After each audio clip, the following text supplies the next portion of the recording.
The Three Musketeers by Alexandre Dumas, translated by William Hobson. Author's Preface. In which it is proved that, notwithstanding their names ending in OS and IS, the heroes of the story which we are about to have the honour to relate to our readers have nothing mythological about them. A short time ago, while making researches in the Royal Library for my history of Louis XIV, I stumbled by chance upon the memoirs of Monsieur d'Artagnan, printed, as were most of the works of that period, in which authors could not tell the truth without the risk of a residence, more or less long, in the Bastille, at Amsterdam by Pierre Rouge. The title attracted me. I took them home with me, with the permission of the guardian, and devoured them. It is not my intention here to enter into an analysis of this curious work, and I shall satisfy myself with referring such of my readers as appreciate the pictures of the period to its pages. They will therein find portraits penciled by the hand of a master, and although these squibs may be, for the most part, traced upon the doors of barracks and the walls of cabarets, they will not find the likenesses of Louis XIII, Anne of Austria, Richelieu, Mazarin, and the courtiers of the period less faithful than in the history of Monsieur Anquetil. But it is well known, what strikes the capricious mind of the poet is not always what affects the mass of readers. Now, while admiring, as others doubtless will admire, the details we have to relate, our main preoccupation concerned a matter to which no one before ourselves had given a thought. D'Artagnan relates that on his first visit to Monsieur de Treville, captain of the King's Musketeers, he met in the antechamber 3 young men, serving in the illustrious corps into which he was soliciting the honour of being received, bearing the names of Athos, Porthos, and Aramis. We must confess that these 3 strange names struck us, and it immediately occurred to us that they were but pseudonyms, under which D'Artagnan had disguised names perhaps illustrious, or else the bearers of these borrowed names had themselves chosen them on the day in which, from caprice, discontent, or want of fortune, they had donned the simple musketeer's uniform. From that moment we had no rest till we could find some trace in contemporary works of these extraordinary names which had so strongly awakened our curiosity. The catalogue alone of the books we read with this object would fill a whole chapter, which, although it might be very instructive, would certainly afford our readers but little amusement. It will suffice, then, to tell them that at the moment at which, discouraged by so many fruitless investigations, we were about to abandon our search, we at length found, guided by the counsels of our illustrious friend Paulin Paris, a manuscript in folio, endorsed 4772 or 4773, we do not recollect which, having for title, Memoirs of the Comte de la Fère, touching some events which passed in France towards the end of the reign of King Louis XIII and the commencement of the reign of King Louis XIV. It may be easily imagined how great was our joy when, in turning over this manuscript, our last hope, we found at the 20th page the name of Athos, at the 27th the name of Porthos, and at the 31st the name of Aramis. The discovery of a completely unknown manuscript at a period in which historical science is carried to such a high degree appeared almost miraculous. We hastened, therefore, to obtain permission to print it, with a view of presenting ourselves some day with the pack of others at the doors of the Académie des Inscriptions et Belles-Lettres. If we should not succeed, a very probable thing, by the by, in gaining admission to the Académie Française with our own proper pack. This permission, we feel bound to say, was graciously granted, which compels us here to give a public contradiction to the slanderers who pretend that we live under a government but moderately indulgent to men of letters. Now, this is the first part of this precious manuscript which we offer to our readers, restoring it to the title which belongs to it, and entering into an engagement that if, of which we have no doubt, this first part should obtain the success it merits, we will publish the second immediately. In the meanwhile, as the godfather is a second father, we beg the reader to lay to our account and not to that of the Comte de la Fère, the pleasure or the ennui he may experience. This being understood, let us proceed with our history. End of author's preface.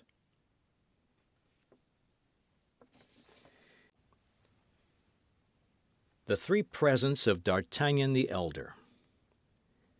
On the first Monday of the month of April, 1625, the market town of Meung, in which the author of Romance of the Rose was born, appeared to be in as perfect a state of revolution as if the Huguenots had just made a second La Rochelle of it. Many citizens, seeing the women flying toward the high street, leaving their children crying at the open doors, hastened to don the cuirass, and supporting their somewhat uncertain courage with a musket or a partisan, directed their steps toward the hostelry of the Jolly Miller, before which was gathered, increasing every minute, a compact group, vociferous and full of curiosity. In those times panics were common, and few days passed without some city or other registering in its archives an event of this kind. There were nobles who made war against each other. There was the king, who made war against the cardinal. There was Spain, which made war against the king. Then, in addition to these concealed or public, secret or open wars, there were robbers, mendicants, Huguenots, wolves, and scoundrels, who made war upon everybody. The citizens always took up arms readily against thieves, wolves, or scoundrels, often against nobles or Huguenots, sometimes against the king, but never against the cardinal or Spain. It resulted then from this habit that on the said first Monday of April, 1625, the citizens, on hearing the clamour, and seeing neither the red and yellow standard nor the livery of the Duc de Richelieu, rushed toward the hostel of the Jolly Miller. When arrived there, the cause of the hubbub was apparent to all. A young man, we can sketch his portrait at a dash. Imagine to yourself a Don Quixote of 18, a Don Quixote without his corslet, without his coat of mail, without his cuisses. A Don Quixote clothed in a woolen doublet, the blue colour of which had faded into a nameless shade between lees of wine and a heavenly azure. Face long and brown, high cheekbones, a sign of sagacity. The maxillary muscles enormously developed, an infallible sign by which a Gascon may always be detected, even without his cap, and our young man wore a cap set off with a sort of feather. The eye open and intelligent, the nose hooked but finely chiselled. Too big for a youth, too small for a grown man, an experienced eye might have taken him for a farmer's son upon a journey, had it not been for the long sword which, dangling from a leather baldric, hit against the calves of its owner as he walked, and against the rough side of his steed when he was on horseback. For our young man had a steed which was the observed of all observers. It was a Béarn pony, from 12 to 14 years old, yellow in its hide, without a hair in its tail, but not without windgalls on his legs, which, though going with his head lower than his knees, rendering a martingale quite unnecessary, contrived nevertheless to perform his 8 leagues a day. Unfortunately, the qualities of this horse were so well concealed under his strange-coloured hide and his unaccountable gait, that at a time when everybody was a connoisseur in horseflesh, the appearance of the aforesaid pony at Meung, which place he had entered about a quarter of an hour before by the gate of Beaugency, produced an unfavourable feeling which extended to his rider. And this feeling had been more painfully perceived by young D'Artagnan, for so was the Don Quixote of this second Rosinante named, from his not being able to conceal from himself the ridiculous appearance that such a steed gave him, good horseman as he was. He had sighed deeply, therefore, when accepting the gift of the pony from Monsieur D'Artagnan the elder.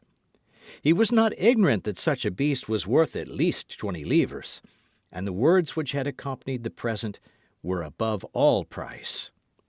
"My son," said the old Gascon gentleman, in that pure Béarn patois of which Henry IV could never rid himself, This horse was born in the house of your father about 13 years ago, and has remained in it ever since, which ought to make you love it.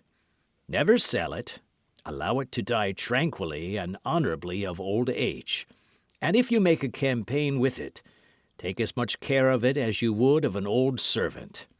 At court, provided you ever have the honour to go there, continued Monsieur d'Artagnan the elder, an honour to which, remember, your ancient nobility gives you the right. Sustain worthily your name of gentleman, which has been worthily borne by your ancestors for 500 years, both for your own sake and the sake of those who belong to you. By the latter, I mean your relatives and friends. Endure nothing from anyone except Monsieur le Cardinal and the king. It is by his courage, please observe, by his courage alone, that a gentleman can make his way nowadays. Whoever hesitates for a second perhaps allows the bait to escape which during that exact second fortune held out to him. You are young. You ought to be brave for 2 reasons. The first is that you are a Gascon, and the second is that you are my son. Never fear quarrels, but seek adventures. I have taught you how to handle a sword. You have thews of iron, a wrist of steel. Fight on all occasions. Fight the more for duels being forbidden, since consequently there is twice as much courage in fighting. I have nothing to give you, my son, but 15 crowns, my horse, and the counsels you have just heard. Your mother will add to them a recipe for a certain balsam, which she had from a Bohemian, and which has the miraculous virtue of curing all wounds that do not reach the heart. Take advantage of all, and live happily and long. I have but one word to add, and that is to propose an example to you. Not mine, for I myself have never appeared at court, and have only taken part in religious wars as a volunteer. I speak of Monsieur de Tréville, who was formerly my neighbour, and who had the honour to be, as a child, the playfellow of our King Louis XIII, whom God preserve. Sometimes their play degenerated into battles, and in these battles the king was not always the stronger. The blows which he received increased greatly his esteem and friendship for Monsieur de Tréville. Afterward, Monsieur de Tréville fought with others. In his first journey to Paris, 5 times. From the death of the late king till the young one came of age, without reckoning wars and sieges, 7 times. And from that date up to the present day, 100 times perhaps. So that in spite of edicts, ordinances, and decrees, there he is, captain of the Musketeers. That is to say, chief of a legion of Caesars, whom the king holds in great esteem, and whom the cardinal dreads. He who dreads nothing, as it is said. Still further, Monsieur de Tréville gains 10,000 crowns a year. He is therefore a great noble. He began as you begin. Go to him with this letter, and make him your model in order that you may do as he has done. Upon which Monsieur d'Artagnan the elder girded his own sword round his son, kissed him tenderly on both cheeks, and gave him his benediction. On leaving the paternal chamber, the young man found his mother, who was waiting for him with the famous recipe of which the counsels we have just repeated would necessitate frequent employment. The adieux were on this side longer and more tender than they had been on the other. Not that Monsieur d'Artagnan did not love his son, who was his only offspring, but Monsieur d'Artagnan was a man, and he would have considered it unworthy of a man to give way to his feelings, whereas Madame d'Artagnan was a woman, and still more, a mother. She wept abundantly, and, let us speak it to the praise of Monsieur d'Artagnan the younger, notwithstanding the efforts he made to remain firm, as a future musketeer ought, nature prevailed, and he shed many tears, of which he succeeded with great difficulty in concealing the half. The same day the man set forward on his journey, furnished with the 3 paternal gifts, which consisted, as we have said, of 15 crowns, the horse, and the letter for Monsieur de Treville, the counsels being thrown into the bargain. With such a vade-mecum, D'Artagnan was morally and physically an exact copy of the hero of Cervantes, to whom we so happily compared him when our duty of an historian placed us under the necessity of sketching his portrait. Don Quixote took windmills for giants, and sheep for armies. D'Artagnan took every smile for an insult, and every look as a provocation, whence it resulted that from Tarbes to Meung his fist was constantly doubled, or his hand on the hilt of his sword, and yet the fist did not descend upon any jaw, nor did the sword issue from its scabbard. It was not that the sight of the wretched pony did not excite numerous smiles on the countenances of passers-by, but as against the side of this pony rattled a sword of respectable length, and as over this sword gleamed an eye rather ferocious than haughty, these passers-by repressed their hilarity, or if hilarity prevailed over prudence, they endeavoured to laugh only on one side, like the masks of the ancients. D'Artagnan then remained majestic and intact in his susceptibility, till he came to this unlucky city of Meung.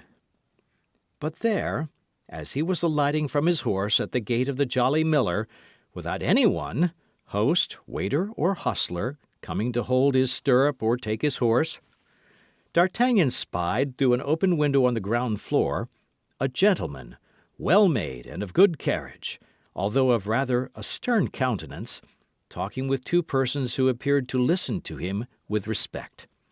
D'Artagnan fancied quite naturally, according to his custom, that he must be the object of their conversation, and listened. This time D'Artagnan was only in part mistaken. He himself was not in question, but his horse was. The gentleman appeared to be enumerating all his qualities to his auditors, and, as I have said, the auditors seemed to have great deference for the narrator. They every moment burst into fits of laughter. Now, as a half-smile was sufficient to awake the irascibility of the young man, the effect produced upon him by this vociferous mirth may be easily imagined. Nevertheless, D'Artagnan was desirous of examining the appearance of this impertinent personage who ridiculed him. He fixed his haughty eye upon the stranger, and perceived a man of from 40 to 45 years of age, with black and piercing eyes, pale complexion, a strongly marked nose, and a black and well-shaped moustache. He was dressed in a doublet and hose of a violet colour, with aiguillettes of the same colour, without any other ornaments than the customary slashes through which the shirt appeared. This doublet and hose, though new, were creased, like travelling clothes for a long time packed in a portmanteau. D'Artagnan made all these remarks with the rapidity of a most minute observer, and doubtless from an instinctive feeling that this stranger was destined to have a great influence over his future life. Now, as at the moment in which D'Artagnan fixed his eyes upon the gentleman in the violet doublet, the gentleman made one of his most knowing and profound remarks respecting the Béarnese pony. His two auditors laughed even louder than before, and he himself, though contrary to his custom, allowed a pale smile, if I may be allowed to use such an expression, to stray over his countenance. This time there could be no doubt. D'Artagnan was really insulted. Full, then, of this conviction, he pulled his cap down over his eyes, and endeavouring to copy some of the court airs he had picked up in Gascony among young travelling nobles, he advanced with one hand on the hilt of his sword, and the other resting on his hip. Unfortunately, as he advanced, his anger increased at every step, and instead of the proper and lofty speech he had prepared as a prelude to his challenge, he found nothing at the tip of his tongue but a gross personality, which he accompanied with a furious gesture. "I say, sir, you, sir, who are hiding yourself behind that shutter. Yes, you, sir. Tell me what you are laughing at, and we will laugh together." The gentleman raised his eyes slowly from the nag to his cavalier, as if he required some time to ascertain whether it could be to him that such strange reproaches were addressed. Then, when he could not possibly entertain any doubt of the matter, his eyebrows slightly bent, and with an accent of irony and insolence impossible to be described, he replied to D'Artagnan, "I was not speaking to you, sir." "But I am speaking to you," replied the young man, additionally exasperated with this mixture of insolence and good manners, of politeness and scorn. The stranger looked at him again with a slight smile, and retiring from the window, came out of the hostelry with a slow step, and placed himself before the horse, within 2 paces of D'Artagnan. His quiet manner, and the ironical expression of his countenance, redoubled the mirth of the persons with whom he had been talking, and who still remained at the window. D'Artagnan, seeing him approach, drew his sword a foot out of the scabbard. "This horse is decidedly, or rather has been in his youth, a buttercup," resumed the stranger, continuing the remarks he had begun, and addressing himself to his auditors at the window, without paying the least attention to the exasperation of D'Artagnan, who, however, placed himself between him and them. "It is a colour very well known in botany, but till the present time very rare among horses." "There are people who laugh at the horse that would not dare to laugh at the master," cried the young emulator of the furious Tréville. "I do not often laugh, sir," replied the stranger, "as you may perceive by the expression of my countenance. But nevertheless I retain the privilege of laughing when I please." "And I," cried D'Artagnan, "will allow no man to laugh when it displeases me." "Indeed, sir," continued the stranger, more calm than ever. "Well, that is perfectly right." And turning on his heel, was about to re-enter the hostelry by the front gate, beneath which D'Artagnan, on arriving, had observed a saddled horse.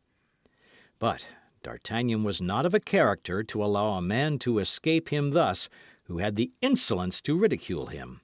He drew his sword entirely from the scabbard and followed him, crying, "Turn, turn, Master Joker, lest I strike you behind." "Strike me?" said the other, turning on his heels, and surveying the young man with as much astonishment as contempt.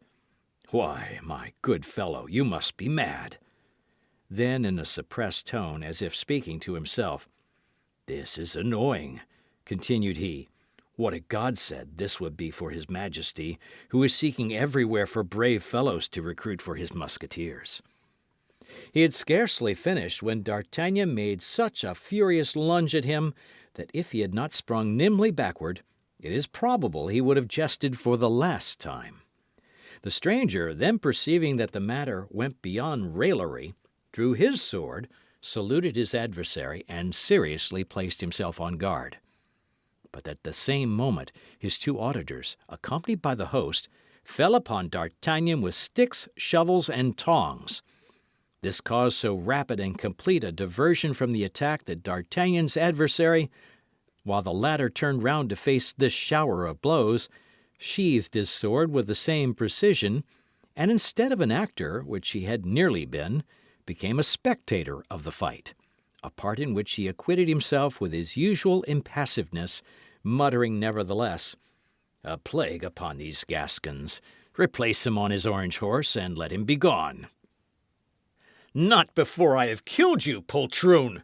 cried D'Artagnan, taking the best face possible, and never retreating one step before his 3 assailants, who continued to shower blows upon him.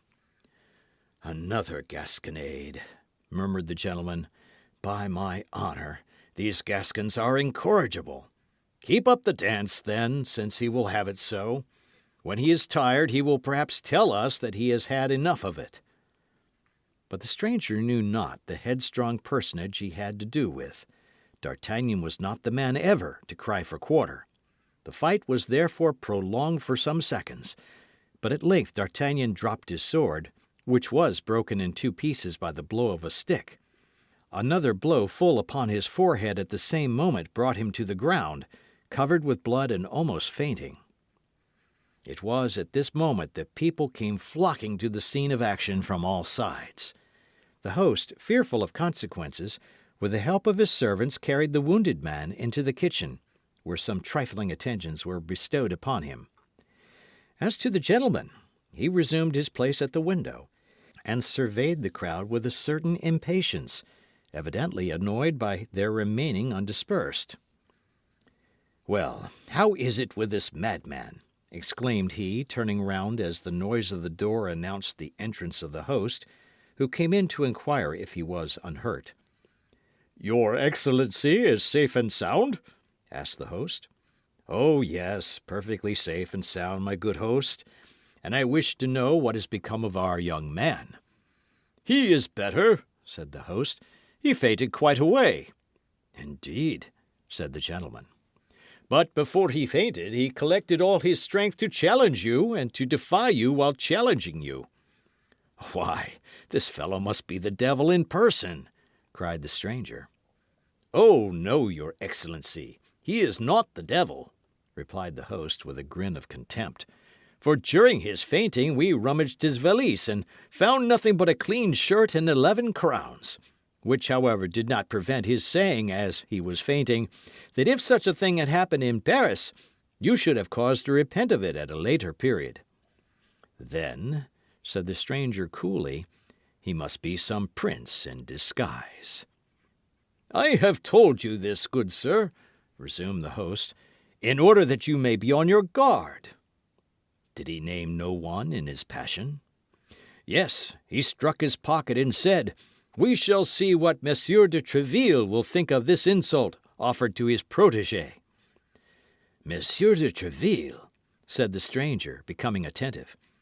"He put his hand upon his pocket while pronouncing the name of Monsieur de Tréville? Now, my dear host, while your young man was insensible, you did not fail, I am quite sure, to ascertain what that pocket contained. What was there in it?" "A letter addressed to Monsieur de Tréville, captain of the Musketeers." "Indeed?" "Exactly as I have the honour to tell your Excellency." The host, who was not endowed with great perspicacity, did not observe the expression which his words had given to the physiognomy of the stranger. The latter rose from the front of the window, upon the sill of which he had leaned with his elbow, and knitted his brow like a man disquieted.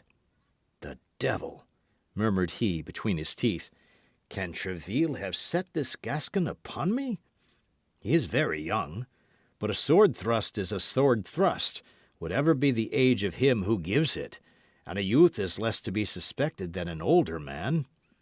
And the stranger fell into a reverie which lasted some minutes. A weak obstacle is sometimes sufficient to overthrow a great design. "Host," said he, "could you not contrive to get rid of this frantic boy for me? In conscience I cannot kill him, and yet," added he with a coldly menacing expression, "he annoys me. Where is he?" "In my wife's chamber, on the first flight, where they are dressing his wounds." "His things and his bag are with him? Has he taken off his doublet?" "On the contrary, everything is in the kitchen. But if he annoys you, this young fool—" "To be sure he does. He causes a disturbance in your hostelry, which respectable people cannot put up with. Go, make out my bill, and notify my servant." "What, monsieur, will you leave us so soon?" "You know that very well, as I gave my order to saddle my horse. Have they not obeyed me?" "It is done. As your Excellency may have observed, your horse is in the great gateway, ready saddled for your departure." "That is well. Do as I have directed you, then." "What the devil!" said the host to himself. "Can he be afraid of this boy?" But an imperious glance from the stranger stopped him short. He bowed humbly and retired. "It is not necessary for Milady to be seen by this fellow," continued the stranger. We are well aware that this term, Milady, is only properly used when followed by a family name, but we find it thus in the manuscript, and we do not choose to take upon ourselves to alter it. End of footnote. "She will soon pass. She is already late. I had better get on horseback and go and meet her. I should like to know what this letter addressed to Tréville contains." And the stranger, muttering to himself, directed his steps towards the kitchen. In the meantime, the host, who entertained no doubt that it was the presence of the young man that drove the stranger from his hostelry, reascended to his wife's chamber and found D'Artagnan just recovering his senses. Giving him to understand that the police would deal with him pretty severely for having sought a quarrel with a great lord, for in the opinion of the host, the stranger could be nothing less than a great lord, he insisted that, notwithstanding his weakness, D'Artagnan should get up and depart as quickly as possible. D'Artagnan, half stupefied, without his doublet and with his head bound up in a linen cloth, arose then and, urged by the host, began to descend the stairs. But on arriving at the kitchen, the first thing he saw was his antagonist talking calmly at the step of a heavy carriage drawn by two large Norman horses. His interlocutor, whose head appeared through the carriage window, was a woman of from 20 to 22 years. We have already observed with what rapidity D'Artagnan seized the expression of a countenance. He perceived then at a glance that this woman was young and beautiful, and her style of beauty struck him more forcibly from its being totally different from that of the southern countries in which D'Artagnan had hitherto resided. She was pale and fair, with long curls falling in profusion over her shoulders, had large, blue, languishing eyes, rosy lips, and hands of alabaster. She was talking with great animation with the stranger. "His Eminence then orders me," said the lady, "to return instantly to England, and to inform him as soon as the Duke leaves London." "And as to my other instructions?" asked the fair traveller. "They are contained in this box, which you will not open until you are on the other side of the Channel." "Very well. And you? What will you do?" I return to Paris." "What, without chastising this insolent boy?" asked the lady. The stranger was about to reply, but at the moment he opened his mouth, D'Artagnan, who had heard all, precipitated himself over the threshold of the door. "This insolent boy chastises others," cried he, "and I hope that this time he whom he ought to chastise will not escape him as before." "Will not escape him?" replied the stranger, knitting his brow. "No, before a woman you would dare not fly, I presume." "Remember," said Milady, seeing the stranger lay his hand on his sword, "the least delay may ruin everything." "You are right," cried the gentleman. "Begone, then, on your part, and I will depart as quickly on mine." And bowing to the lady, he sprang into his saddle, while her coachman applied his whip vigorously to his horses. The two interlocutors thus separated, taking opposite directions at full gallop. "Pay him, booby!" cried the stranger to his servant, without checking the speed of his horse, and the man, after throwing 2 or 3 silver pieces at the foot of mine host, galloped after his master. "Base coward! False gentleman!" cried D'Artagnan, springing forward in his turn after the servant. But his wound had rendered him too weak to support such an exertion. Scarcely had he gone 10 steps when his ears began to tingle, a faintness seized him, a cloud of blood passed over his eyes, and he fell in the middle of the street, crying still, "Coward! Coward! Coward!" "He is a coward, indeed," grumbled the host, drawing near to D'Artagnan, and endeavouring by this little flattery to make up matters with the young man, as the heron of the fable did with the snail he had despised the evening before. "Yes, a base coward," murmured D'Artagnan, "but she was very beautiful." "What she?" demanded the host. "Milady," faltered D'Artagnan, and fainted a second time. "Ah, it's all one," said the host. "I have lost 2 customers, but this one remains, of whom I am pretty certain for some days to come. There will be 11 crowns gained." It is to be remembered that 11 crowns was just the sum that remained in D'Artagnan's purse. The host had reckoned upon 11 days of confinement at a crown a day, but he had reckoned without his guest. On the following morning at 5 o'clock D'Artagnan arose, and descending to the kitchen without help, asked, among other ingredients the list of which has not come down to us, for some oil, some wine, and some rosemary, and with his mother's recipe in his hand, composed a balsam with which he anointed his numerous wounds, replacing his bandages himself, and positively refusing the assistance of any doctor. D'Artagnan walked about that same evening, and was almost cured by the morrow. But when the time came to pay for his rosemary, this oil, and the wine, the only expense the master had incurred, as he had preserved a strict abstinence, while on the contrary the yellow horse, by the account of the hostler at least, had eaten 3 times as much as a horse of his size could reasonably be supposed to have done. D'Artagnan found nothing in his pocket but his little old velvet purse with the 11 crowns it contained, for as to the letter addressed to Monsieur de Treville, it had disappeared. The young man commenced his search for the letter with the greatest patience, turning out his pockets of all kinds over and over again, rummaging and re-rummaging in his valise, and opening and reopening his purse. But when he found that he had come to the conviction that the letter was not to be found, he flew for the 3rd time into such a rage as was near costing him a fresh consumption of wine, oil, and rosemary. For upon seeing this hot-headed youth become exasperated and threaten to destroy everything in the establishment if his letter were not found, the host seized a spit, his wife a broom-handle, and the servants the same sticks they had used the day before. "My letter of recommendation!" cried D'Artagnan. "My letter of recommendation! Or, the holy blood, I will spit you all like ortolans!" Unfortunately, there was one circumstance which created a powerful obstacle to the accomplishment of this threat, which was, as we have related, that his sword had been in his first conflict broken in 2, and which he had entirely forgotten. Hence it resulted when D'Artagnan proceeded to draw his sword in earnest, he found himself purely and simply armed with the stump of a sword about 8 or 10 inches in length, which the host had carefully placed in the scabbard. As to the rest of the blade, the master had slyly put that on one side to make himself a larding pin.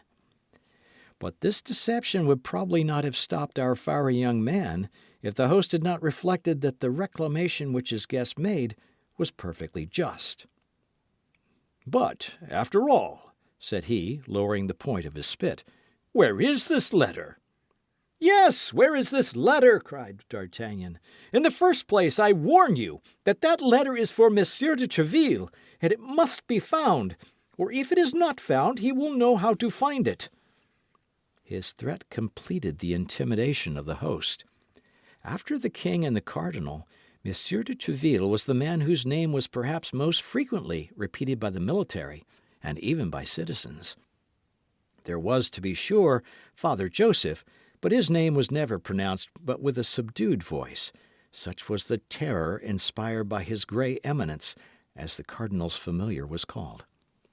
Throwing down his spit and ordering his wife to do the same with her broom-handle, and the servants with their sticks, he set the first example of commencing an earnest search for the lost letter.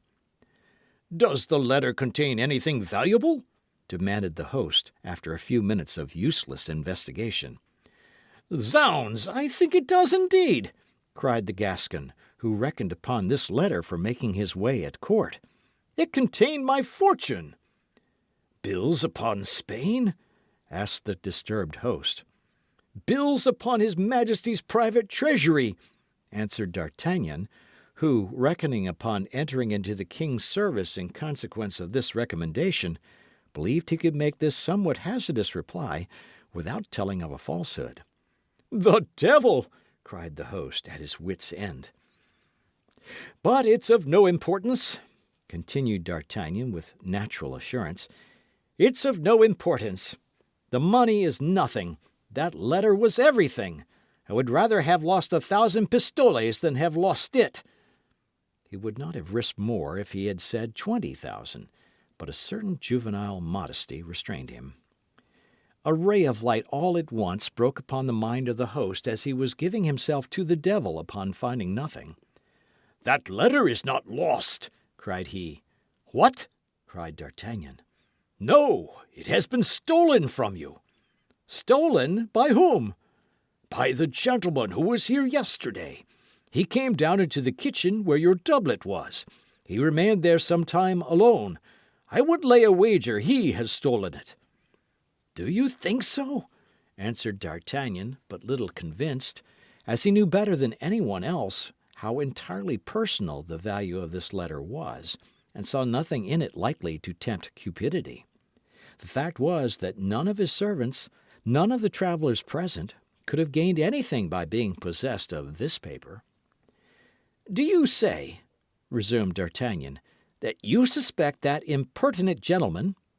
"I tell you I am sure of it," continued the host. "When I informed him that your lordship was the protégé of Monsieur de Tréville, and that you even had a letter for that illustrious gentleman, he appeared to be very much disturbed, and asked me where that letter was, and immediately came down into the kitchen, where he knew your doublet was." "Then that's my thief," replied D'Artagnan. "I will complain to Monsieur de Tréville, and Monsieur de Tréville will complain to the king." He then drew 2 crowns majestically from his purse, and gave them to the host, who accompanied him, cap in hand, to the gate, and remounted his yellow horse, which bore him without any further accident to the gate of Saint Antoine at Paris, where his owners sold him for 3 crowns, which was a very good price, considering that D'Artagnan had ridden him hard during the last stage. Thus the dealer to whom D'Artagnan sold him for the 9 livres did not conceal from the young man that he only gave that enormous sum for him on the account of the originality of his collar. Thus D'Artagnan entered Paris on foot, carrying his little packet under his arm, and walked about till he found an apartment to be let on terms suited to the scantiness of his means. This chamber was a sort of garret, situated in the Rue des Fossoyeurs, near the Luxembourg. As soon as the earnest money was paid, D'Artagnan took possession of his lodging, and passed the remainder of the day in sewing onto his doublet and hose some ornamental braiding which his mother had taken off an almost new doublet of the elder Monsieur d'Artagnan, and which she had given her son secretly.